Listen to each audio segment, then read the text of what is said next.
All right, well, as soon as everyone gets seated, we'll start.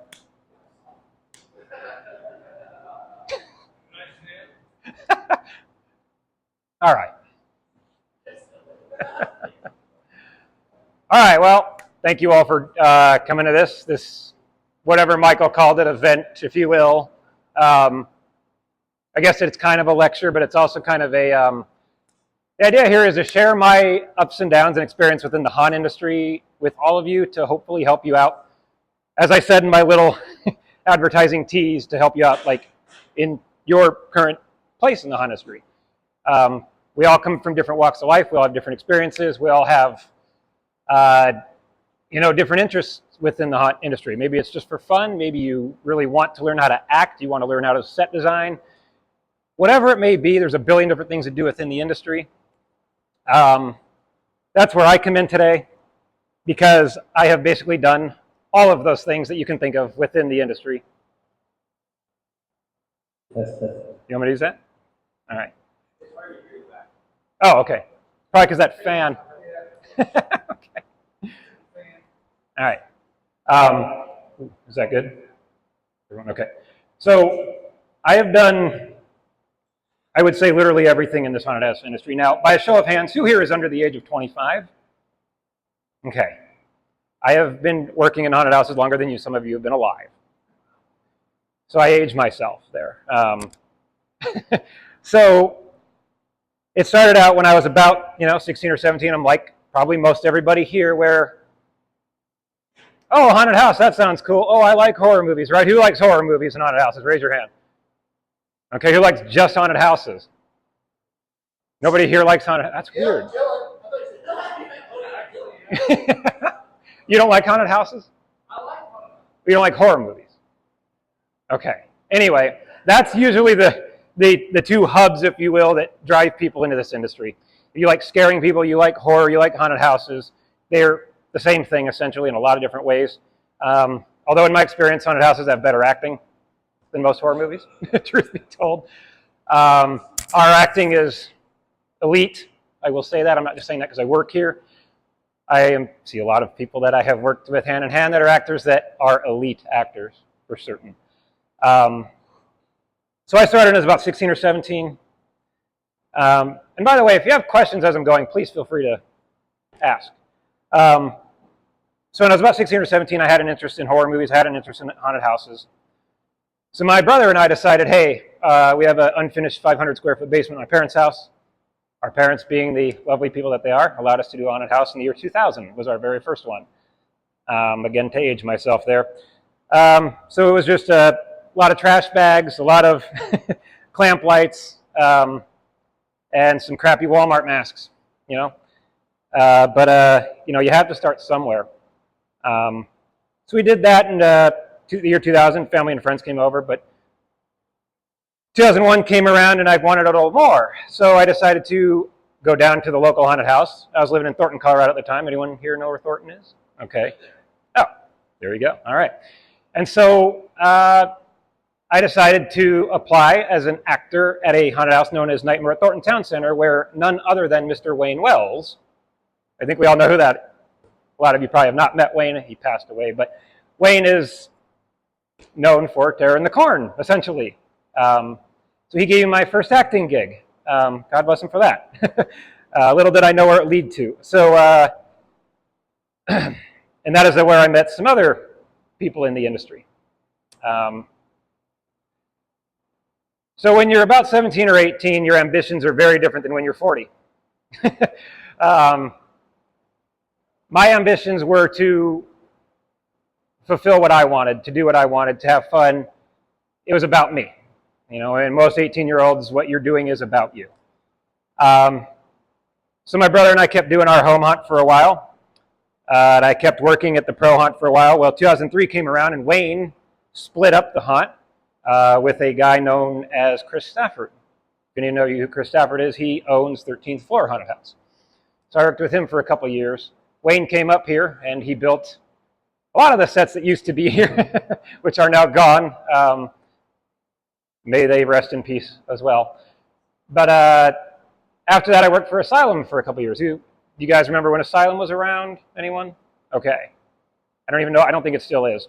I think they had it at the flea market, and I think they closed it down. But anyway, fast forward a little bit up to 2007. Me and my brother were doing our home haunt. I got out of the pro haunt industry about 2005. But then I bought a house in Brighton, Colorado. You all know where Brighton is. And so the home haunt was done. So the home haunt was really cool because I got to do it with my brother. I got to do it with my friends. I got to do it with family. And it's going to take a while to get there, but I'm going to get to the whole point of why I'm telling you all this. Who here thinks it's fun to act on a haunted house? Okay, who thinks it's fun to work on a haunted house, to come up with designs, to run lighting, to work on pneumatics and weld and build heavy, crazy stuff that no one else can? Okay.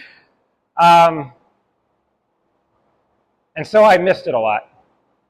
So when I had my house, I had a townhome in Brighton, and I couldn't do it. So I got a job as an actor at Elitch Gardens in downtown Denver, working at the haunted house there. I was what is known as a midway actor, which Ben knows all about that. Working out in queue lines, right? Down there it's called midway. But worked there for 1 year, but I'd had enough of that. I got laid off from my job at the time. So that's when... So my home haunt was called Freakville Haunted Ruins. Actually, it was so obsessed that it actually had a logo made from a company called Brainstorm Studios, which is pretty well known in the industry. But 2009 is when I decided to venture into the pro haunt, which was my haunt there, which was called Decimation Haunted House. So I rented a building down in South Denver, in Inglewood, Colorado. Yeah, I forget the exact address, but so one thing I want to make clear that running a home haunt compared to a pro haunt is very different. Has anyone ever had like a little pro haunt or a little home haunted house that you've worked in or that you've built? Maybe you hung some sheets or something in your yard, I don't know. Okay, I figured. So my naive self went into a pro haunt thinking it'd be the same as a as a home haunt. It was not the same. You deal with fire departments in the county and the government, as many of you know. So about $50,000 later, we had our pro haunt going. So my approach at the time was very angry. I had some personal stuff going on. I was an angry person then. When I moved to my house in Brighton, I was very lonely. I missed a lot of my family and friends. And so I had a bad attitude. And so that was actually the drive for my pro haunt was I wanted to make it, I'm not a huge fan, but how many Rob Zombie fans are in here? Okay, yeah, exactly, Michael.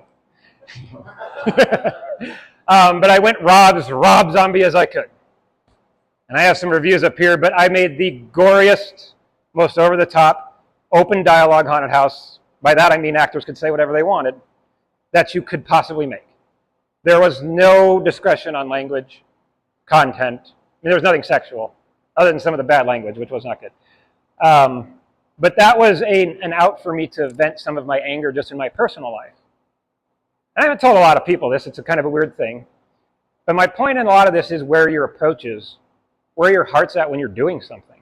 And at the time, my heart was doing something out of sheer anger and animosity. Life wasn't going how I thought it was. So I pumped that into my haunted house. Now, it did work to an extent as far as people throwing up and giving up after the first room. We did have a little thing called the body count where as soon as people quit the haunt before the end, we marked it on a board, and there was a lot of them. So, but it was very Rob Zombie. It was very over the top. And I was blessed in the sense that I got to deal with my brother and my family and a lot of friends again, which at the time, again, like I said with my home haunt, you don't realize the importance of what's actually going on while it's going on. It's many years later where you can typically realize what it meant and what was important about it, no matter what it is, haunted houses or otherwise within your life. Gaining perspective is one of the most important things you can do in life. And that is really the meat of why I'm talking in front of you right now. When my haunt shut down in 2010, I claimed bankruptcy. It was an epic failure financially. It was an epic failure personally. It was an epic failure in countless ways. I lost my house. I lost my car. I even lost my dogs. But I still had my family, friends, and my faith intact, thankfully. But that was hard. I remember driving down to some place in Denver to this lawyer's office, and I walked down these stairs in the building, and I see 5 people sitting there, and it was a bankruptcy lawyer. And I'm 26 years old. And I remember just looking around thinking, why in the F am I here? Why are any of these people here? And at the time I thought it was because I was a freaking loser. Because I failed, because I screwed it up. Because I didn't do this or I didn't do that, I didn't do enough. I said the wrong thing to this person. My focus wasn't where it should have been. And the problem was there was a lot of truth to that. I mentioned a man earlier who I have no animosity to this day. His name is Chris Stafford. I was so obsessed when doing my pro hunt in 2010 with showing him, getting back at him, taking a shot at him. That was a lot of my feel too. He never cared. Why should he? If I had focused on what I was blessed with at the time and focused on who I'm working with and focused on making my hunt better and focused on being there for actors and staff and being and leading by example as a human being and creating a culture like Terror in the Corn has created, there could have been very drastic differences.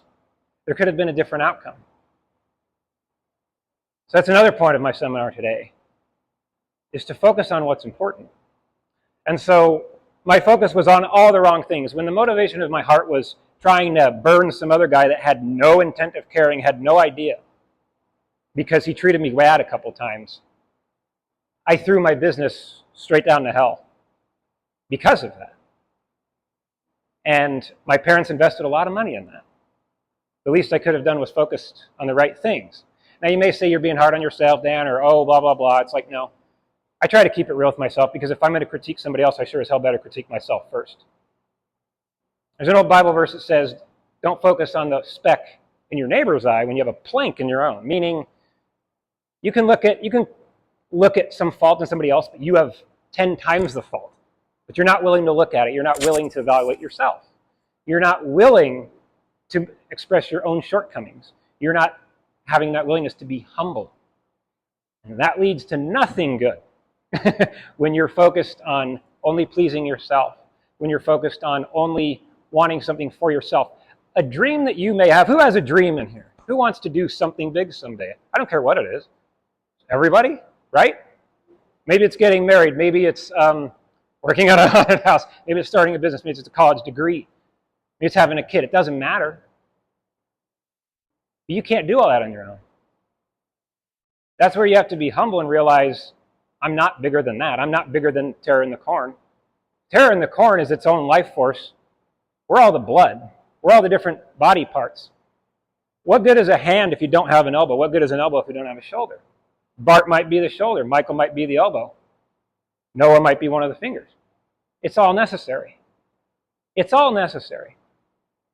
No matter what your title is here, it doesn't make you any less important or more important. And I wholeheartedly believe in the idea that no human being is more valuable than the next. We can examine each other's faults all day. We can examine each other's shortcomings all day. That's easy. Can we examine our own? That's hard. And that's where we have to kick in.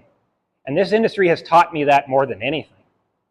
Because after all I just said with the bankruptcy and everything, 2011 comes along, my brother gets a call from a friend of mine named Nick DeHaven. He says, I heard you guys had a haunted house. It's called Decimation. I have an empty school. You want to open a new haunted house professionally? An abandoned school, really? What will it cost us? Oh, nothing. Pinch me, I'm dreaming.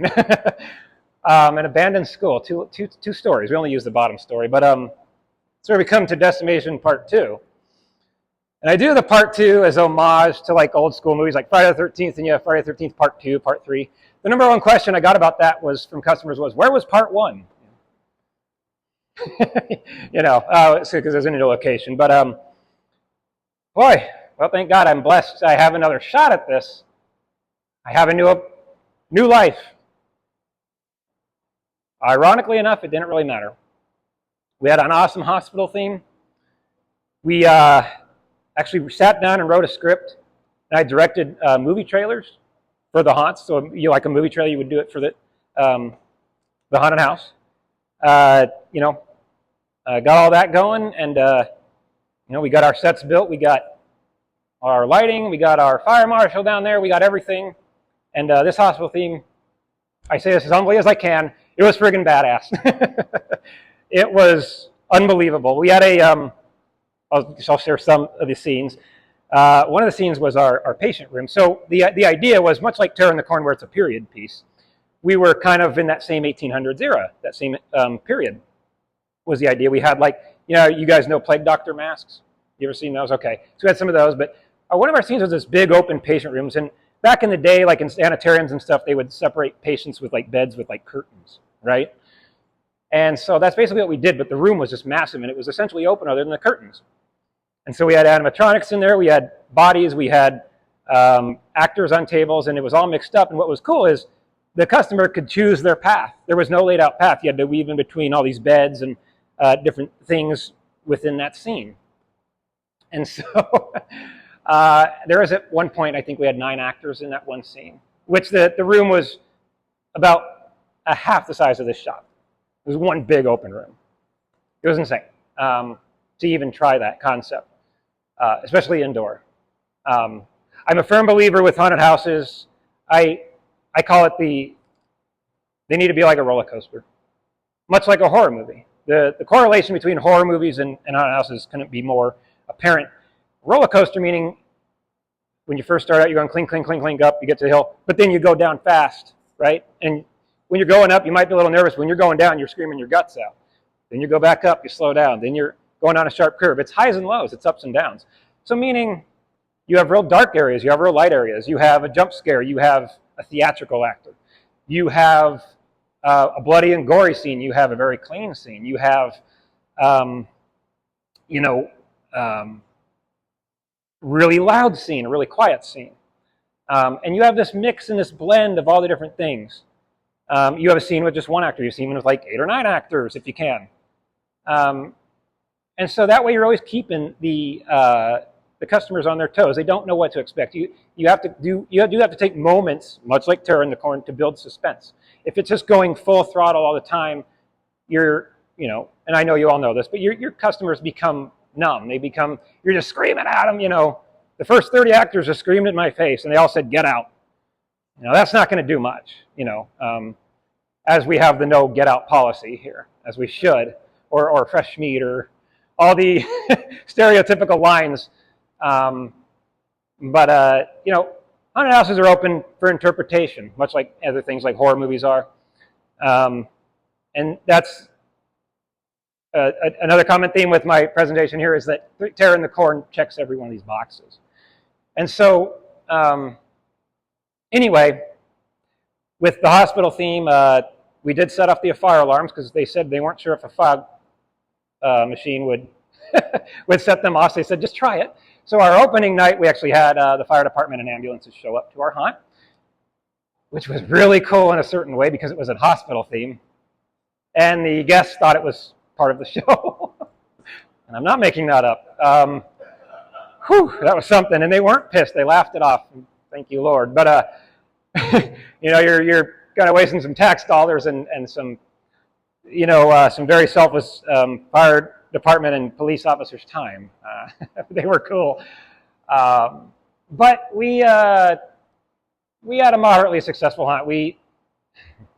So you all know how well Terror in the Corn does every year with customers, right? You know the numbers, right? Does everyone kind of know? My 2 years professional haunting, I had 5,700 people total. We do that in about an hour some nights at Terror in the Corn. So if that's, again, one of the themes, perspective. You can't make a go at a haunted house when you have 3,000 actors a season, or excuse me, 3,000 customers a season. It was a different era, though. In 2010, 2011, down in the metro area especially, we had about 25 haunts, give or take, 20 to 25, most of which folded after 2 seasons. Likes of things like Asylum and 13th Floor, just, not that they meant to, but we couldn't keep up financially. We couldn't hang with that. We can't get billboards. The biggest ads I had was like some bus shelter ads. You know, when you're sitting at a bus shelter, you might see an ad there. So after 2011, they leveled that school, and they built a new one. So my haunted house decimation was closed, and my company, Mangle Maniacs LLC, was bankrupt, and I was done at that point. And unfortunately, in 2011, I didn't really learn my lesson because I was still walking around bitching and moaning about Chris Stafford to my staff. What a message to send to your staff, that you're not focused on them, but you're focused on some guy that has a haunt 20 miles away. Again, it's hard lessons learned in life, but it's a blessing to have a shot at your dream. I don't care, again, doesn't matter what it is, right? And for your focus to not be on that. If you're not focused on the blessing you have no gratitude. If you don't have gratitude, you don't have a damn thing. And I mean that. If we're not grateful for working at Terra in the Corn, that's a problem. If you're not grateful for being here, if you're not grateful for these folks right here giving you a shot, same with me, we shouldn't be here. I wasn't grateful for having the dream 2 years in a row. That sucks to say in front of all these people, in front of all you guys, but it's real and it's true. And you can say, well, I'm just here, it's just a haunted house. No, that's not how life is. There are no small things in life. Everything's a big deal. Everything matters. Every person you meet, it matters, right? Every conversation you have matters. Everything you do matters. There's a bigger plan at work. It's just vastly important to realize what's going on in the moment, or try to realize what's going on in the moment, and being grateful for who you've met. I've met so many amazing people at this haunt. Every one of you, obviously. I think I've had conversations with just about all of you. Some of you for many years, Michael. Michael for over 10 years. But that's what's important. Iron sharpens iron. Anyone ever heard that phrase? Does anyone know what that means? 2 irons sharpen each other, pieces of iron. Friends sharpen friends. Friends build each other up. We build each other up. We make each other better. That's why this haunt's a success. Because of the culture that everyone has built. No one's above anybody else. No one's more important than anybody else. Every scene's important. Every actor is important. Every tech is important. Every piece of management's important. Everyone taking tickets is important. Everyone working security, we know they're important. There you go. It's a well-oiled machine, and you're just blessed to be a part of that well-oiled machine. I'm just blessed to be a part of that well-oiled machine, because it can all go away like that. And I guarantee you, even if you think what I'm saying is silly, that's fine if you do. 10 years down the road, maybe a year down the road, maybe 30 years down the road, you're going to think, I'm really grateful for my time at Terra in the Corn. You're going to have a lot of good memories. And you're going to have learned something. Maybe how to act, maybe how to work in the industry, maybe how to build. If Bart brings you out one day and he shows you how to swing a hammer, great, whatever it may be. But you're going to have gratitude for that at some point. My advice is don't wait. My advice is be grateful for it now. And be humble. And make friends with everybody you can here. I don't care if people don't believe what you believe. Talk to people. Love your neighbor. I didn't do that even at my own haunt. The haunt culture that I created at my own haunts was 100 times worse than this. That's gross to say. But this culture is up here. Mine was down here. Because I wasn't focused on what I should have been focused on. It's hard to say. But it's true. So maybe chew on that for a minute. But since my haunt closed up, I then went over to City of the Dead. I don't know, does anyone here remember City of the Dead? Okay. I don't remember when I met Michael. May correct me, it was 2013-ish, I want to say. Michael has wild stories. I'm sure you guys have heard some of his stories. I think, I will say, now, there's a far, far, far ugly side to haunting. I encountered a lot of people doing a lot. To give myself a bit of a defense here, I encountered a lot of ugly stuff even in my own haunts. I had one actor impregnate another actor. I don't know when or where. I don't know. That's the problem. But it did happen. I had actors doing a lot of gross things. I won't get into detail. You have imaginations. Those are ungrateful people that are going to take advantage of a situation, especially someone that was naive like myself. That's the other thing I want to suggest is never take advantage or take any of this for granted. It all really does matter. This is a part of your life that you're dedicating to this. Go all in, right? Be grateful for it. If Bart says, hey, can you do me this favor? Just say, okay. If Michael says, we had to move you to this room, say, okay, I'll do it. I'm glad to be here. If he tells me, Dan, I'm going to bring you 3 new actors, and I'm going to say, okay, you got it.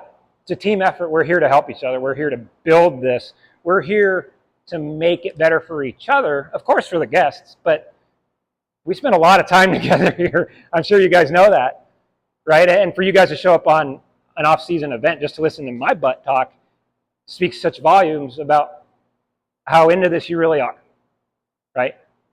And that's awesome. And that's really cool. That is what's going to build your success. We can teach you how to act. We can teach you how to swing a hammer. We can teach you how to run electrical. We can share all our hunt knowledge. But none of it's going to matter if you're not grateful. None of it's going to matter if your attitude is crap. And that's the same for me. None of it matters. You can have all the skills in the world. Some of the most talented people. My talent didn't mean jack in my hunts. And I have talent. I'm blessed with talent. That's not me being arrogant. It's true. It didn't mean anything. I was an a-hole. It didn't mean anything. So, something to think about. But City of the Dead was an interesting experience. A lot of crazy stuff went on there. Woo! But yeah. So then I got out of the game for a couple years. Then I had I don't have it up here, but there was a hunt in 2014 called Underworld Haunted House. Do you remember that, Michael? Okay. Josh Holder. Does anyone know Josh Holder? He is the owner of Frightmare. Anyone know Frightmare Haunted House down in Broomfield? Okay. You've all been there, I assume. That hunt has been around since, I think, before I was even alive. Or I think they had their 35th anniversary, so I was about 5. When we were kids, my mom worked in Arvada at my grandpa's house. They had a business making dentures. And during the summer months, my mom would sometimes take us over there where she worked to my grandparents' house. And me and my brother would ask her, hey, can you go the back way to go by Frightmare? So she would always, God bless her, she would always go the back roads, because back then it was back roads. We're talking in the 90s. Yes, the 90s before some of you existed. And because we had to go by Frightmare. And back then, that's when they had the notorious barn. I don't know if they still have it. It was white and green, And there was this little ghoul painted on the back of it. I think he was in this like kind of green cowl, like this little ghoul. And we just thought that was so cool. Oh, Frightmare, like a nerd waiting in line for a horror movie. Because we're all nerds of something, I always say. Like, whether you're a nerd of haunted houses or arts and crafts or something, everyone's a nerd of something. Maybe Star Wars, whatever it may be. Everyone's a nerd of something. But we were nerds of that. Because my uncle and my grandpa, especially back when they were real young, they loved horror, old school horror. My grandpa loved Frankenstein's monster, like Boris Karloff, right? And the Wolfman, Lon Chaney stuff, and Universal Monsters, classic.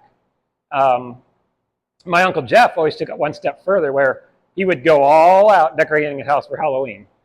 He actually built one year this witch that he built it on an A-frame, and he put it on top of his house. And then he put this light up there, and he made it look like a moon that was above it. And I would always be like, Mom, can I go help Uncle Jeff? Yeah. So she'd drive me over there. My brother too. So that was kind of what got the ball rolling. Yeah, so it's kind of in the bloodline, I guess you could say.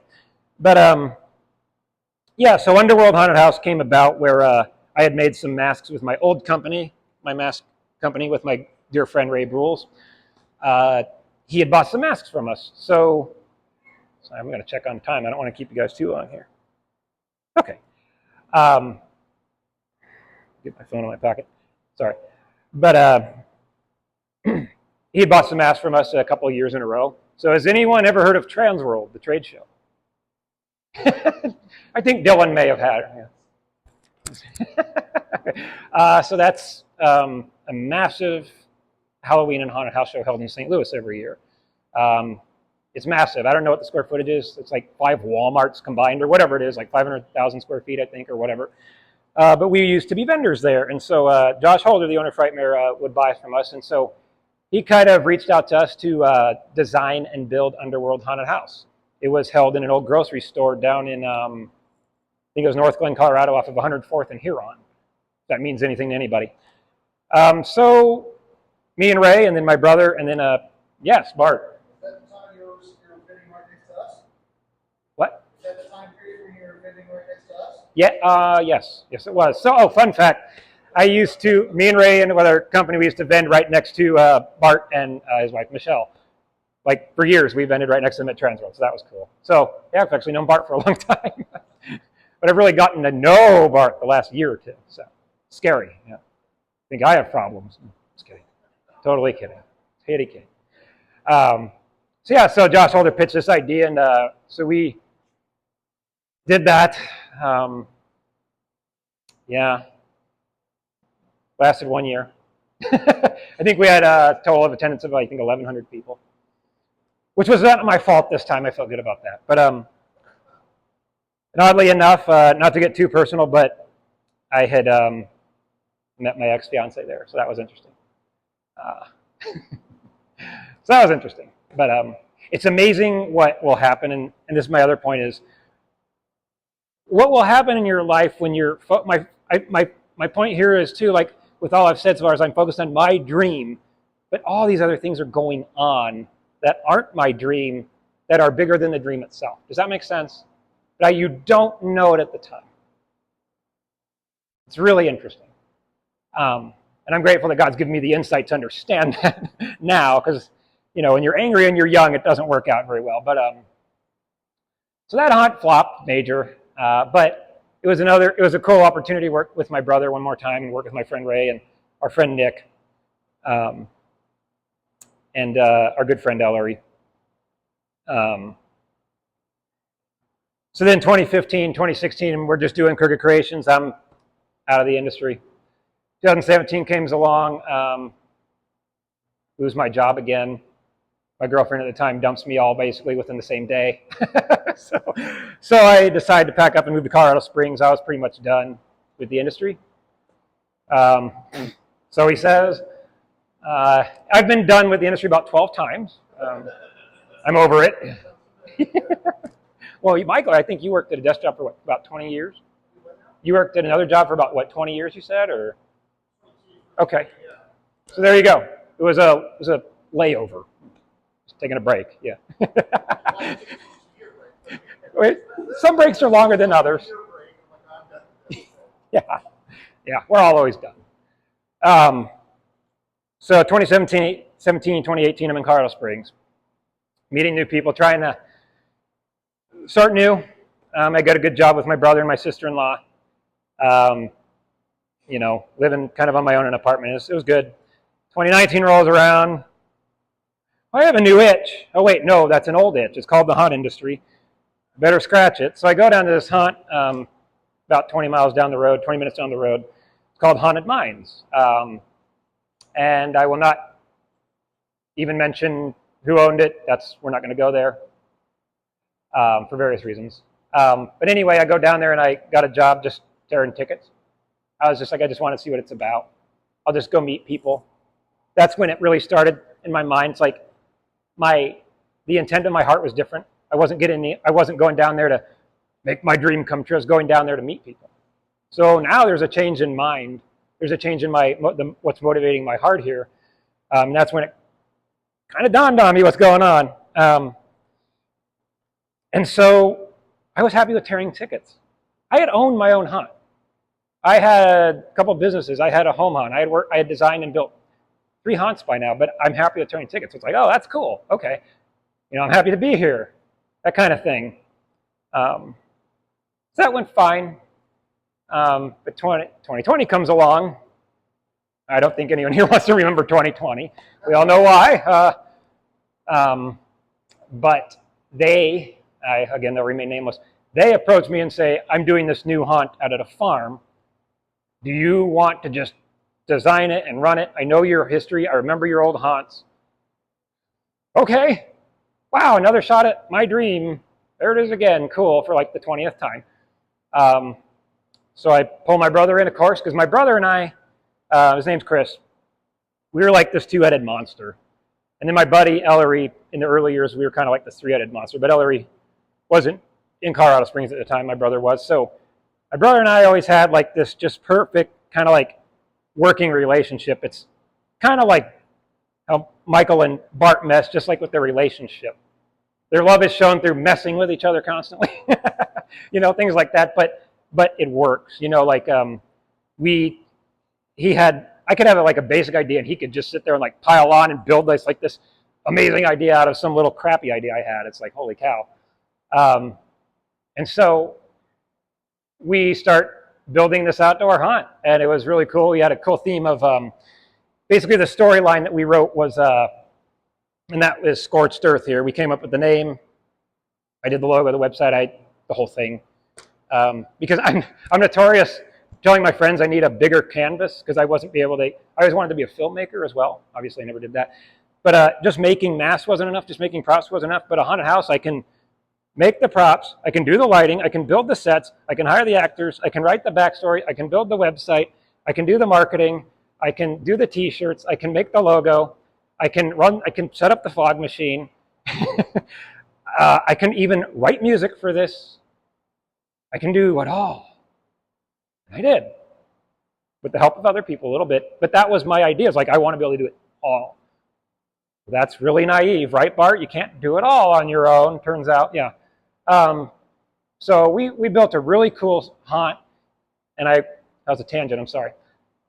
The haunt theme was essentially like an old farmer where he would kidnap people, and he would perch them up as scarecrows.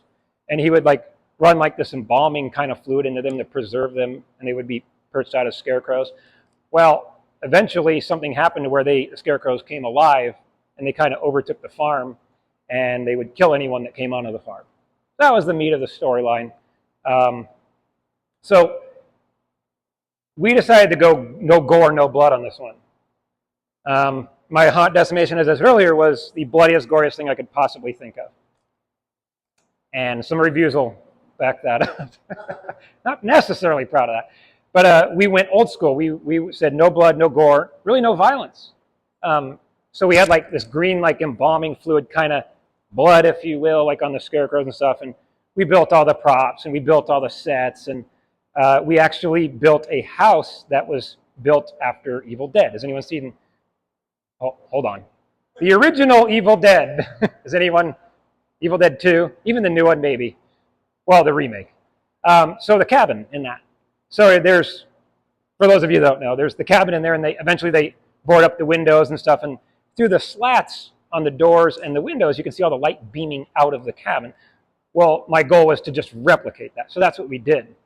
And that's the scene I was really proud of, which Michael complimented the mailbox on that photo of all things, which was awesome. I love your mailbox. But thank you for that anyway. I try to think like, well, that's why I drive a lot of people insane, because I try to be like, well, how would this really be?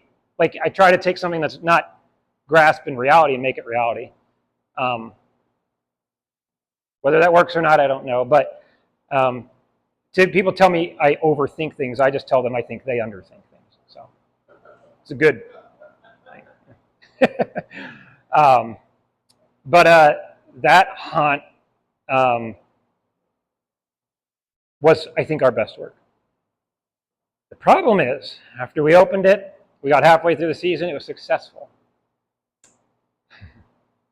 I was fired because I didn't know how to fix a chainsaw.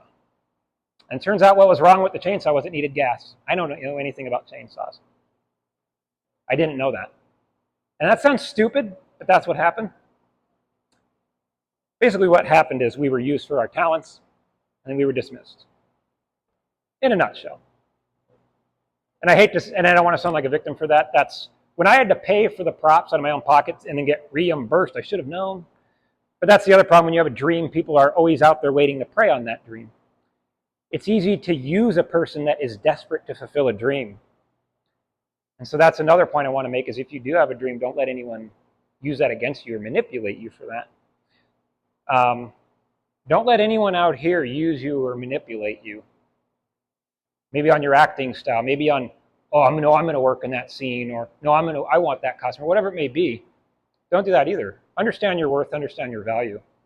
Everyone here has something to offer. And so you don't want to ever allow anyone to manipulate you like that. And to use your dreams against you, to use your ambitions and your talents against you. We're given talents to share with other people, not to have people use them against us and manipulate.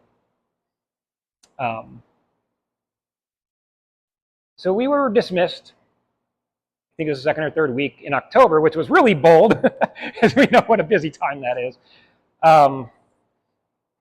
And so I was done with the haunt industry for the 8th time, or whatever it was. That's when the good Lord was like, oh, we're not done, buddy. We're just getting warmed up. He cracked his knuckles up there, and he's like, all right, your brother's moving away. So my brother moves away out of Colorado Springs, which is why we went down there to begin with, essentially. And God bless him in his journey. So my parents and I moved out of Colorado Springs. And before we did, I saw a job posting for costumes out at Terror in the Corn. I was like, oh, I know Terror in the Corn. I'm moving. I got to meet people. That's the second time my ambition was different. Oh, it's about meeting people again. Okay, come up here, work with these guys for a couple of days. Hey, Michael, have you guys, or was Michael or was it, I don't remember who I asked, but I asked someone, I was like, have you guys made a decision on that costume job? No, not yet. But I'm out here using a drill and helping you guys out, and you haven't. So you asked me to help you out, but you still haven't made a decision whether I'm hired or not, huh? Okay. So anyway, I go back home and I had another idea.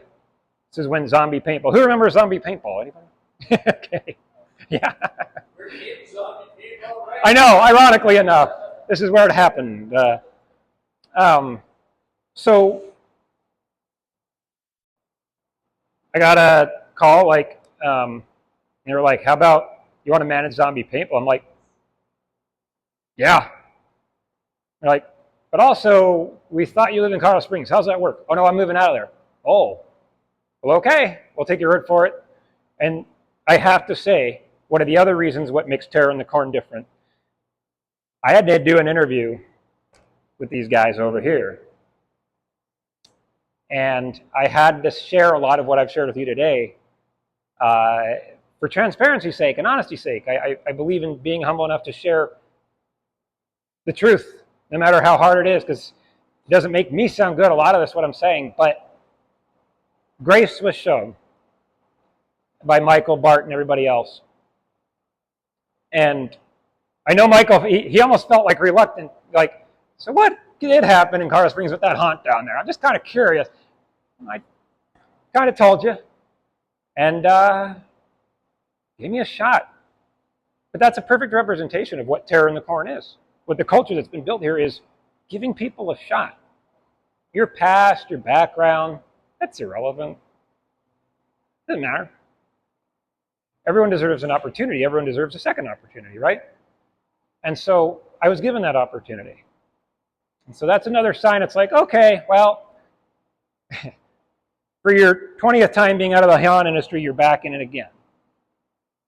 And thank God and thank these guys and everyone here for giving me a new shot at manage paintball. All right. But I was like, oh, I get to manage 15 actors. Well, by the end of it was 15. It was started out with 30. Then a week later, it was down to 15 because they... Ironically enough, people complained when they got shot, which is really what they signed up for. So that's another story, is another tip. Read your application, what you're signing up for, and don't complain when you have to do what you signed up for.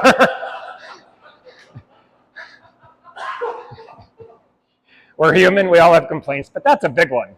That's a big one. That's the beauty of Zone 3, is I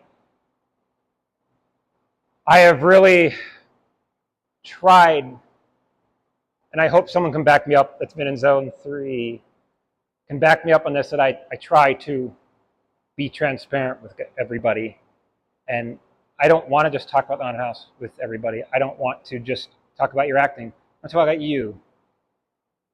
Because that's, yeah, you're part of the haunted house, but if you're feeling appreciated and cared for and loved here, is it going to be easier for you to be grateful to be here and do a better job? It all goes hand in hand. People can think that's dramatic, that's over the top. It's not.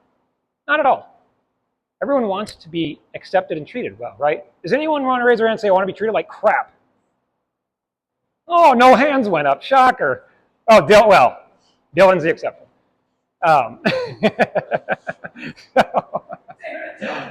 Damn it, Dylan. So that's the thing. You know, if you feel good, if you're happy to be here, your job performance, your acting, your job, whatever it may be, you're going to do better at it. You don't even have, the talent is whatever. That can be developed. But when you're feeling loved and accepted and cared for, and you're feeling like a part of a team, like I said, it's a body, you're part of that body. We're all making it work. If you feel like you're that, you're going to do a great job. You're going to do a great job. That's why everyone in this room does a great job. I've seen everyone here do something within that haunt, and it's been nothing but freaking badass. And that is the truth. And I know why that is. Because people that created this culture have done that for a reason. It has taken me, I've been doing this for 24 years, off and on. It's taken me 21 years when I started here to find this. That's ridiculous. That's disgusting. Why that's my own fault, sure. But when we have other haunt owners refer to their actors as assets, are you assets or are you human beings? Which are you? Go ahead, shout it out. Thank you. Okay. You're all human beings. You all have equal value. You all matter. And so that's what you need to remember when you're working. That's what you need to remember when you're coming to these events. That's what you need to remember in your day-to-day life. Your job, your day job, your boss treats you like crap, that's their problem. It's not a reflection on you necessarily. You know what I mean? And the other thing is, I've sounded very hard on myself. It's not a bad thing. You can be hard on yourself. Don't degrade yourself and say you're worthless like I have. Don't say you suck. Don't say you're a failure like I have. You're not. We're human. We're all flawed. We all make mistakes. Is that, unless someone in here can correct me on that, is anyone perfect in here? Oh, well, Brandon, my bad. You're pretty close, Brandon. You're pretty close. But this is all what is so important, and this is what I've come to learn over all these years. And so in 2021, when Crooked Creations closed up, because my friend, or 2020, because my friend Ray moved to Vegas, I was by myself making stuff. I was at this haunt, and I thought I was done making stuff. I can't do something by myself. I don't want to go down in my basement and be by myself. Well, in 2021, I started this gem, and I'm still going with it.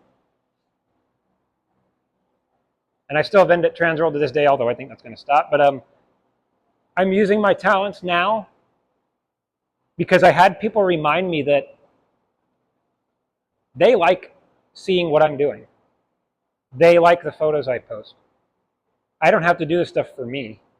It turns out other people like it, which is so humbling.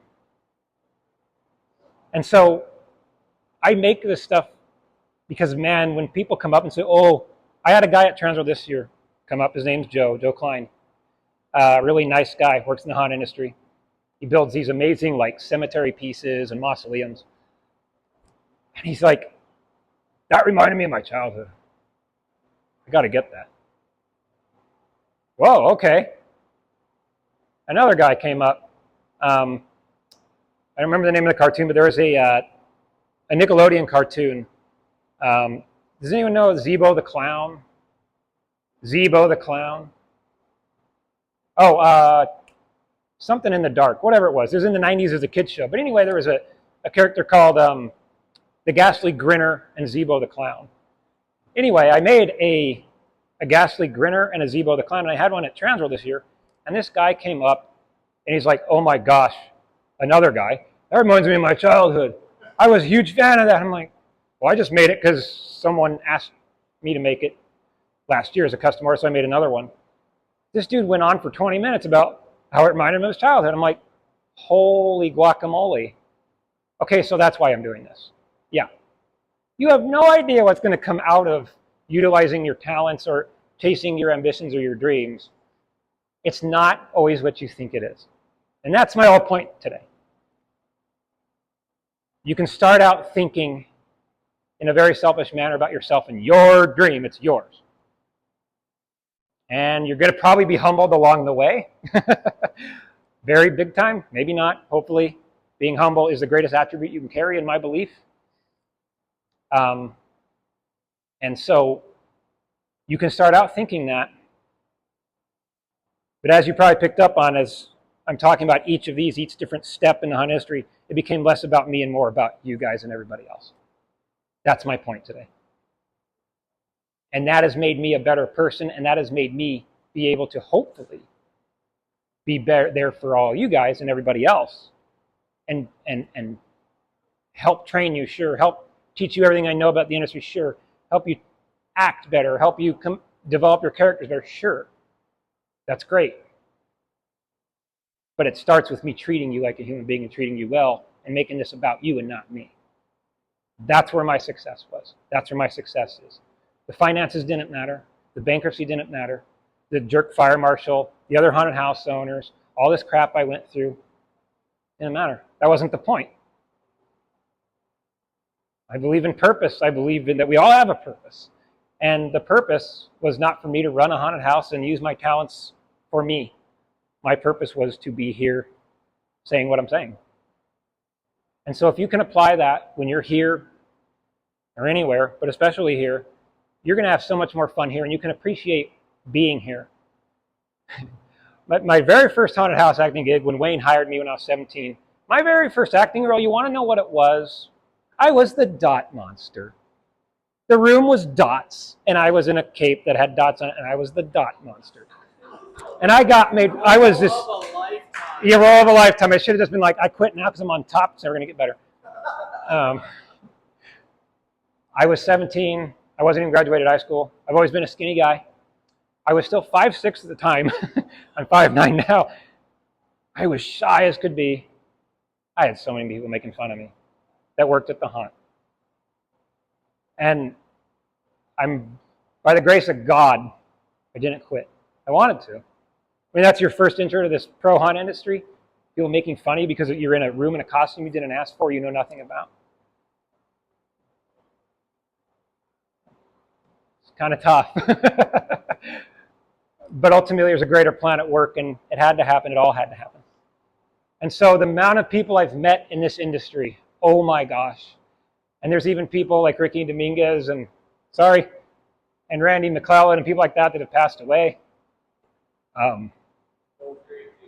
Yeah, I met Ricky at my first haunt acting gig. But guys like that, people like Michael, Bart, all of you, working with my brother, working with my family, working with friends, my friend Brandon, my dear friend Ray, and hundreds of people that I've met across the country because I went out and vended at Transworld. People from other countries I've met. I have met so many people from all walks of life. And the one thing that brought people together was their interest in this crazy stuff. Just like all of us. That's so much bigger than, my personal selfish ambition. That means nothing. And that's the perspective that I've gotten. And that's the perspective I hope that everyone can think about and carry. And that you can analyze what you're doing when you're working in the hunt. Analyze, man, I'm so mad about being in this room. Well, don't think that way. Be grateful you get to be in that room. There's other actors that probably auditioned that didn't make it. They're not even here. There's no yes. It's like I tell myself when my dishes pile up in my sink, man, I hate having new dishes. Well, if you didn't have a house or a dishwasher or dishes, you wouldn't have those to do, but you wouldn't have the house, so shut up. I don't want to mow my lawn again. At least you have a lawn to mow, dummy. So you guys, the culture they've built here, I'll do this in closing, is phenomenal. It took me over 2 decades to find it. Thank the good Lord that I did. It's made me a better person. It's been so fun to meet people that didn't look at my talents or even my knowledge, but they looked at everything else. And they tried to look at my heart and gave me an opportunity. I mean, my gosh, give me the opportunity to give me a microphone. That, who knows? That can be bad or good. But to have faith in me, that's amazing. That's humbling. And you guys are in a wonderful place being here. And if you only work here 1 or 2 seasons or 3 seasons and you never come back, I understand that. But remember it for what it is and apply it to your life and be grateful for it. And never forget it. I'm sure, who's here has met friends here? Yeah, who's made a friend here? Okay, was it worth it then to be here? Okay, there you go. I hope that you all make new friends this year. I hope that you'll go talk to someone you've never talked to before. I hope that you'll encourage the person in the scene next to you. I hope that you will be humble and be grateful and be like, you know what? I'm in a position now where I don't have to end up and go through all the BS that Dan went through. And that's the goal here, is to share with you what I've gone through so you don't have to. Now, with that being said, is there any questions or comments or snarky criticisms? Just so you know, Dan, we are very blessed. Yeah. Thank you. Yeah, likewise. You got to be my son. Thank you. So, yeah.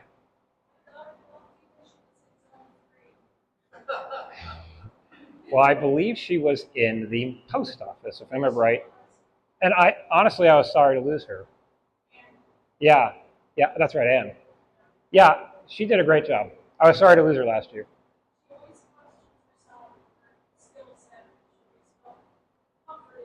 Oh, sure. Absolutely. Absolutely. I love that. Thank you. Thanks, Connie. Means a lot. Anything else?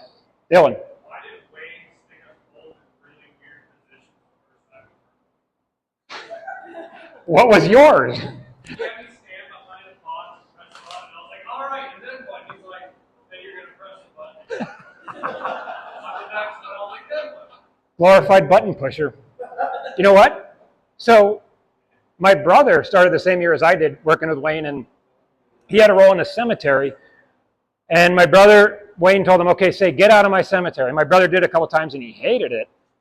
And Wayne heard him, and he got mad. He's like, say, get out of my cemetery. And my brother was like sour, totally soured. So God bless Wayne and everything he did. But yeah, there were some questionable things. Yeah. Dot monsters, button pusher, get out. Yeah, I don't know. Anyway, but that's the other thing.